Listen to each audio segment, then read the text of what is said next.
काकचेष्टा बको ध्यानम श्वान निद्रा तथैव च अल्पहारी गृह त्यागी विद्यार्थी पंचलक्षणम। इस श्लोक का मतलब है कि एक विद्यार्थी में ये 5 लक्षण होने चाहिए। कौवे की तरह जानने की चेष्टा, बगुले की तरह ध्यान, कुत्ते की तरह नींद, आवश्यकता अनुसार खाने वाला और पढ़ाई के लिए घर को त्यागने वाला। बाकी बातों का तो नहीं पता, लेकिन ये 5वीं बात बड़ी कॉमन है। पढ़ाई के लिए घर क्या, लोग गांव, शहर, यहाँ तक कि देश भी छोड़ देते हैं। ऐसे ही साल 2023-24 में करीब 11,30,000 स्टूडेंट्स ने अपना देश छोड़ पढ़ाई के लिए अमेरिका को चुना। इनमें इंडियन स्टूडेंट्स की संख्या 3,31,602 या करीब 30% थी, जो पिछले साल से 23% ज़्यादा थी। लेकिन ट्रंप सरकार ने अचानक 27 मई को भारत समेत दुनिया भर के अमेरिकी दूतावासों में नए स्टूडेंट वीज़ा के लिए मुकर्रर तारीखों को स्थगित करने का फैसला किया। लिहाजा इंटरनेशनल स्टूडेंट्स का ध्यान पढ़ाई से हटकर इस बात पर टिक रहा कि क्या वो अमेरिका में पढ़ाई पूरी कर भी पाएंगे। आखिर ट्रंप के इन फैसलों के पीछे क्या वजह हैं और आने वाले वक्त में इन स्टूडेंट्स के पास क्या विकल्प होंगे, हम भी आपके साथ इन सवालों का जवाब टटोलेंगे इस हफ्ते की कवर स्टोरी में। नमस्ते, मेरा नाम प्रतीक्षा है और आप देख रहे हैं इंडिया टुडे हिंदी। नए वीज़ा इंटरव्यूज़ पर रोक लगने के अलावा ट्रंप सरकार ने दूसरे प्रतिबंध और शर्तें भी सामने रखी। मसलन स्टूडेंट्स की पॉलिटिकल एक्टिविटी के आधार पर उन्हें वीज़ा ना देना, हार्वर्ड में इंटरनेशनल स्टूडेंट्स के एडमिशन को 31% से घटाकर 15% करने का सुझाव, हार्वर्ड के SCVP यानी student and exchange visitor programme certificate को यहूदी विरोधी भावना और हिंसा को बढ़ावा देने के आरोप में रद्द करना, हार्वर्ड की रिसर्च फंडिंग में $2.3 अरब से ज़्यादा की राशि रोकना, OPT यानी ऑप्शनल प्रैक्टिकल ट्रेनिंग प्रोग्राम बंद करना शामिल है। वो प्रोग्राम जो इंटरनेशनल स्टूडेंट्स को पढ़ाई पूरी करने के बाद अमेरिका में अस्थायी काम करने की इजाज़त देता है। अप्रैल में OPT को ख़त्म करने के लिए अमेरिकी कांग्रेस में एक विधेयक पेश किया गया था। इसके अलावा ट्रंप प्रशासन ने मांग की कि हार्वर्ड अपने इंटरनेशनल स्टूडेंट्स के रिकॉर्ड उपलब्ध करवाए, जिसमें उन पर हुआ कोई भी डिसिप्लिनरी एक्शन और कोर्स वर्क की जानकारी शामिल हो। स्टूडेंट वीज़ा अप्लाई करने वालों के सोशल मीडिया की स्क्रूटनी के भी इंस्ट्रक्शंस हैं। इसे नेशनल सिक्योरिटी का दायरा बढ़ाने का हवाला देकर जायज़ ठहराया गया है, लेकिन ये बड़े बदलाव का संकेत है। सोशल मीडिया जांच कई साल से चल रही है, लेकिन अब आर्टिफिशियल इंटेलिजेंस सभी पोस्ट की जांच करता है। ये फ्री स्पीच और व्यक्तिगत स्वतंत्रता के मूल अमेरिकी मूल्यों का उल्लंघन है। फिर भी विदेशियों के मामले में सरकार उन सिद्धांतों की फिक्र छोड़ देती है। अधिकांश इंडियन स्टूडेंट स्टेम यानी साइंस, टेक, इंजीनियरिंग, मैथ्स ही चुनते हैं। इन्हीं प्रतिभाओं के बूते अमेरिका के फलते फूलते स्टार्टअप इकोसिस्टम की नींव रखी गई है। ट्रंप सरकार का ये फैसला इस मायने में और भी अबूझ है कि इससे अमेरिका के इंडियन स्टूडेंट्स से पढ़ाई के एवज में मिलने वाली भारी रकम का भी नुकसान होने वाला है।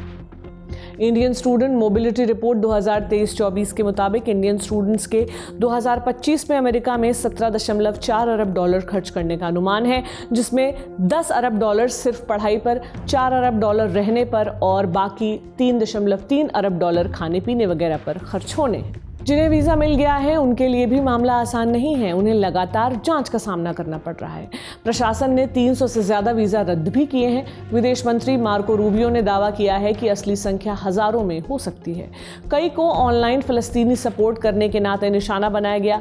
करीब अन्य 5,000 छात्रों को छोटी मोटी वारदातों के लिए निष्कासित कर दिया गया है, जिनमें कम उम्र में शराब पीने से लेकर ट्रैफिक नियमों का उल्लंघन तक शामिल है।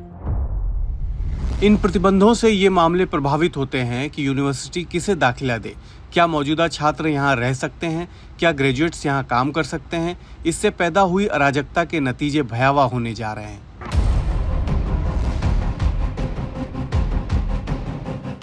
ट्रंप सरकार इंटरनेशनल स्टूडेंट्स पर शिकंजा कसने को भले ही नेशनल सिक्योरिटी का मामला बता रही हो, लेकिन असलियत में ये कल्चरल संघर्ष जैसा लगता है।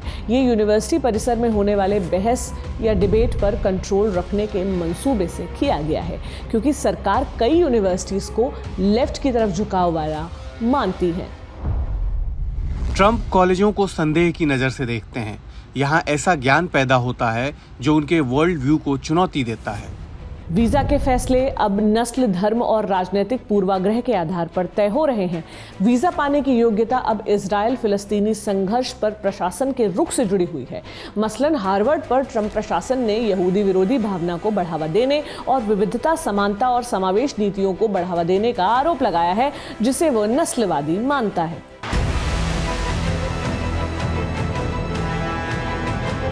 इंटरनेशनल, खासकर भारत के छात्र ट्रंप सरकार की नई वीजा नीतियों से उपजी अनिश्चितताओं से जूझ रहे हैं। वो उपलब्ध कानूनी रास्तों का पता लगाने की कोशिश कर रहे हैं। व्यक्तिगत रूप से छात्रों के लिए आर्थिक खर्च का दांव बहुत ज्यादा है।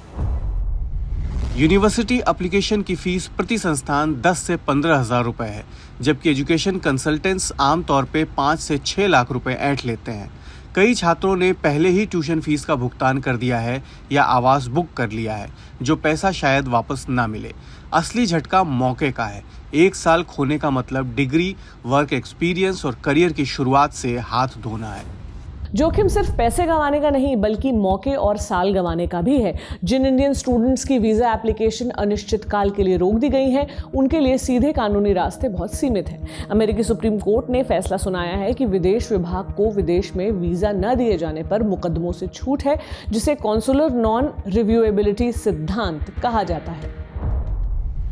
जब कोई किसी देश के लिए वीजा की मांग करता है तो वो सरकार से अनुरोध होता है, न कि अधिकार। किसी भारतीय अदालत में दायर किए गए मामले में किसी विदेशी सरकार को निर्देश देने का अधिकार नहीं होगा। छात्रों के लिए एकमात्र उपाय भारत में अमेरिकी दूतावास में अर्जी डालना है, जिसमें वीजा की स्थिति के बारे में अपडेट मांगा जाए या प्रक्रिया में तेजी लाने की मांग की जाए।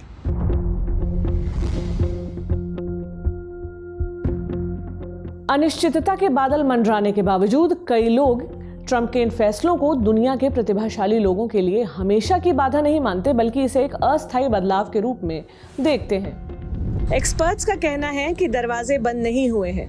अमेरिका ग्लोबल टैलेंट के साथ किस तरह जुड़ता है, ये उसका सिस्टमैटिक रीसेट है। ये कार्रवाई उन लोगों को बाहर करने के मकसद से की गई लगती है जो अमेरिका में बसने के लिए अनजान संस्थानों में दाखिलों का दुरुपयोग करते हैं।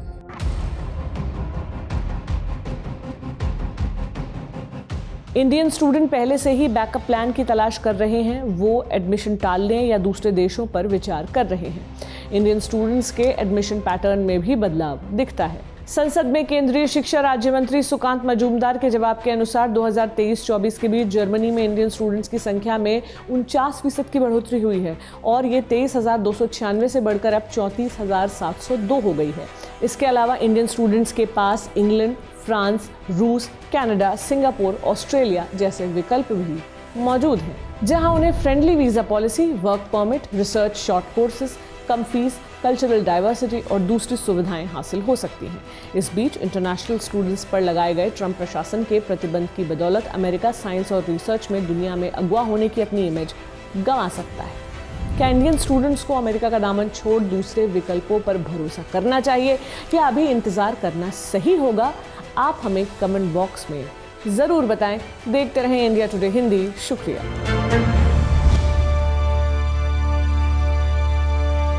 इसी तरह की तसल्ली से भरी हुई एक्सक्लूसिव रिपोर्ट्स देखने के लिए सब्सक्राइब करें इंडिया टुडे हिंदी का YouTube चैनल और बेल आइकन जरूर प्रेस करें ताकि वीडियो अपलोड होते ही आपको खबर हो जाए।